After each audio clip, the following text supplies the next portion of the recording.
नमस्कार, मैं हूं नरेश थपलियाल और आप देख रहे हैं सिद्ध बली न्यूज। प्रस्तुत है आज के उत्तराखंड समाचार। हाईवे पर सतपुली के पास पोकलैंड मशीन के बकेट से युवक सुमन देवरानी की हत्या करने वाले कातिल पोकलैंड ऑपरेटर को पौड़ी पुलिस ने हरियाणा से धर दबोचा है।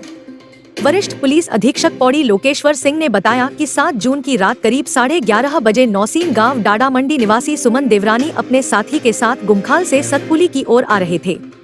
मल्ली सतपुली के पास रोड कटिंग का कार्य चल रहा था। रोड खोलने को लेकर पोकलैंड ऑपरेटर के साथ सुमन देवरानी की बहस हो गई, जिसमें पोकलैंड ऑपरेटर ने पोकलैंड के बकेट से सुमन देवरानी पर हमला कर दिया, जिससे सुमन देवरानी की मौके पर मृत्यु हो गई और इसके बाद पोकलैंड ऑपरेटर प्रवीण सिंह घटनास्थल से फरार हो गया, जिस संबंध में थाना सतपुली में हत्या का मुकदमा दर्ज किया गया।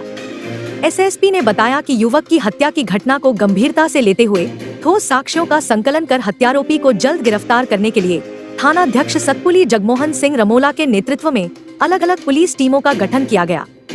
गठित पुलिस टीमों ने ठोस साक्ष्यों का संकलन किया और सर्विलांस के माध्यम से उक्त अभियोग में संलिप्त अभियुक्त प्रवीण सिंह बर्थवाल निवासी जोशीमठ चमोली को यमुनानगर हरियाणा से गिरफ्तार किया।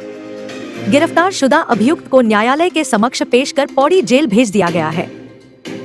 7 जून की रात्रि में सतपुली कोटद्वार राष्ट्रीय राजमार्ग पर एक अनफॉर्चुनेट इंसिडेंट हुआ, जिसमें राष्ट्रीय राजमार्ग पर कार्यरत एक पोकलैंड ऑपरेटर के द्वारा एक स्थानीय युवक के साथ बहस होने के उपरांत उस पर बकेट से हमला कर दिया गया, जिसमें स्थानीय युवक की मौके पर मृत्यु हुई, जिसका संज्ञान लेते हुए पुलिस के द्वारा मुकदमा पंजीकृत किया गया।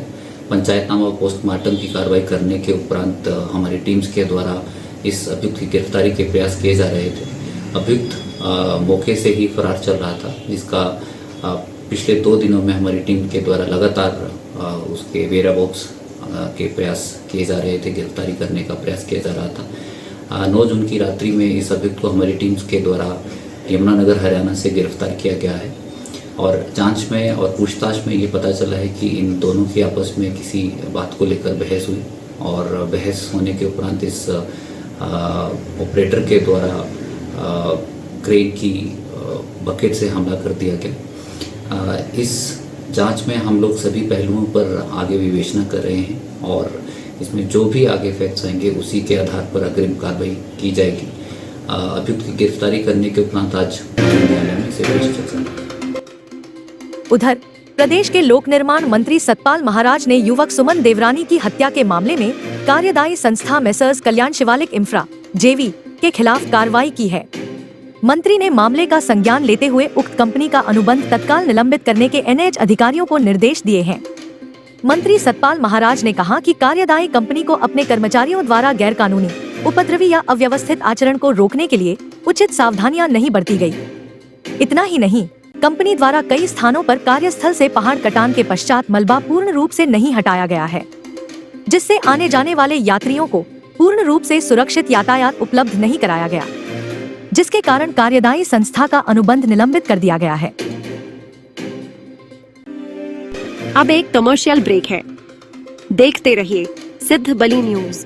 IHMS कॉलेज कोटद्वार के साथ दें अपने सपनों को उड़ान। आपके घर के पास मैनेजमेंट कोर्स MBA और BBA, computer science course MCA, BCA, BSc IT, hotel management course BHM और CHM कर बनाएं अपना उज्जवल भविष्य। शीघ्र संपर्क करें।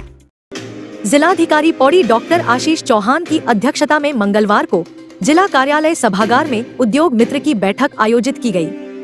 बैठक में सहायक श्रमायुक्त, क्षेत्रीय प्रबंधक सिडकुल, नगर आयुक्त कोटद्वार और सहायक आयुक्त राज्य कर कोटद्वार की अनुपस्थिति पर जिलाधिकारी ने नाराजगी जताते हुए सभी से स्पष्टीकरण तलब किया।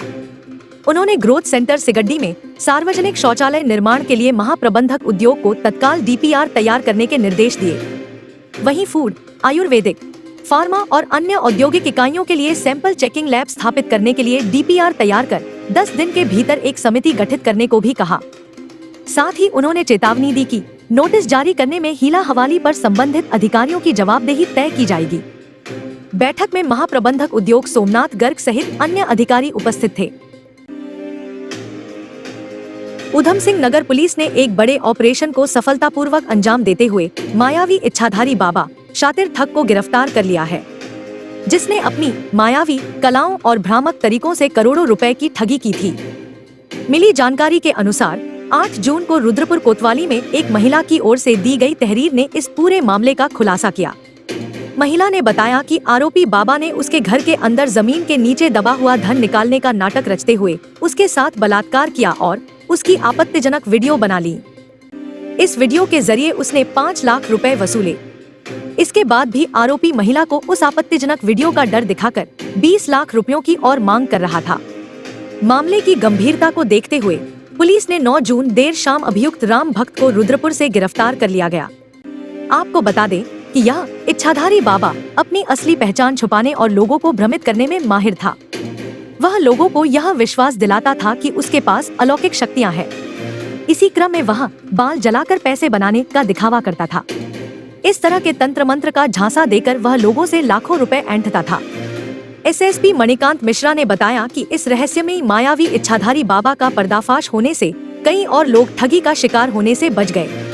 यह घटना आस्था की आड़ में अंधविश्वास से सतर्क रहने का संदेश भी देती है। अब एक कमर्शियल ब्रेक है। देखते रहिए सिद्ध बली न्यूज। अपने सपनों को ऊंची उड़ान दो डैफोडिल्स स्कूल के साथ। डैफोडिल्स स्कूल कोटद्वार लेकर आया है बेस्ट सीबीएसई एजुकेशन के साथ कोटा के करियर पॉइंट की प्रोफेशनल कोचिंग जेईई और नीट के लिए।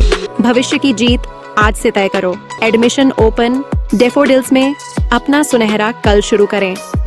विधानसभा अध्यक्ष ऋतु खंडूरी भूषण ने राजकीय इंटर कॉलेज कोटद्वार में समग्र शिक्षा उत्तराखंड द्वारा चल रही कोचिंग का निरीक्षण किया। इस अवसर पर विधानसभा अध्यक्ष ने बताया कि विकासखंड दुगड्डा के मेधावी छात्राओं के लिए भौतिक विज्ञान, रसायन विज्ञान, गणित एवं जीव विज्ञान विषयों में विशेषज्ञ शिक्षकों द्वारा 15 दिवसीय आवासीय एवं गैर आवासीय कोचिंग को संचालित किया गया है। कहा कि इस पहल से न केवल बालिकाओं को उच्च शिक्षा व प्रतियोगिता परीक्षाओं में सफल होने के लिए मार्गदर्शन मिलेगा, बल्कि उन्हें आत्मनिर्भर और सशक्त बनने की दिशा में भी एक महत्वपूर्ण कदम सिद्ध होगा। इस अवसर पर नोडल अधिकारी वंदना भारद्वाज, सहायक नोडल अधिकारी किशोर बड़ालिया आदि लोग उपस्थित रहे। उत्तराखंड के द्वारा हमारी बच्चियों को किस तरह से सशक्त किया जाए, इसके तहत बहुत ही सुंदर कार्य पूरे प्रदेश में चल रहा है और मुझे विधायक कोटद्वार होने के नाते बहुत ज़्यादा खुशी है कि इस इलाके के 52 बच्चियों, वैसे तो सुपर 50 है लेकिन सुपर 52 जो हमारी बच्चियां हैं उनको ये मौका दिया जा रहा है कि आगे नीट और जेईई के जो एग्ज़ाम्स होते हैं उनको किस तरह से क्रैक किया जा सकता है। तो उनकी पढ़ाई लिखाई को और अच्छा किया जा रहा है, उनके कॉन्सेप्ट्स क्लियर कर रहे हैं, किस तरह के पेपर आते हैं या आ सकते हैं, उसका कार्य यहाँ कोटद्वार में हो रहा है। यहाँ मैडम भारद्वाज की लीडरशिप में मैंने ये देखा है कि हमारे 4 बहुत ही होनहार टीचर्स हैं जो समर वेकेशंस में इस तरह का कार्य कर रहे हैं। तो यह थे आज के समाचार। रोजना प्रदेश के नवीनतम समाचारों को देखने के लिए कृपया हमारे चैनल को सब्सक्राइब कीजिए, लाइक और शेयर कीजिएगा। कल फिर उत्तराखंड के नवीन समाचारों के साथ आपके समक्ष आऊंगी। तब तक खुश रहिए, आबाद रहिए और देखते रहिए सिद्ध बली न्यूज। जय हिंद।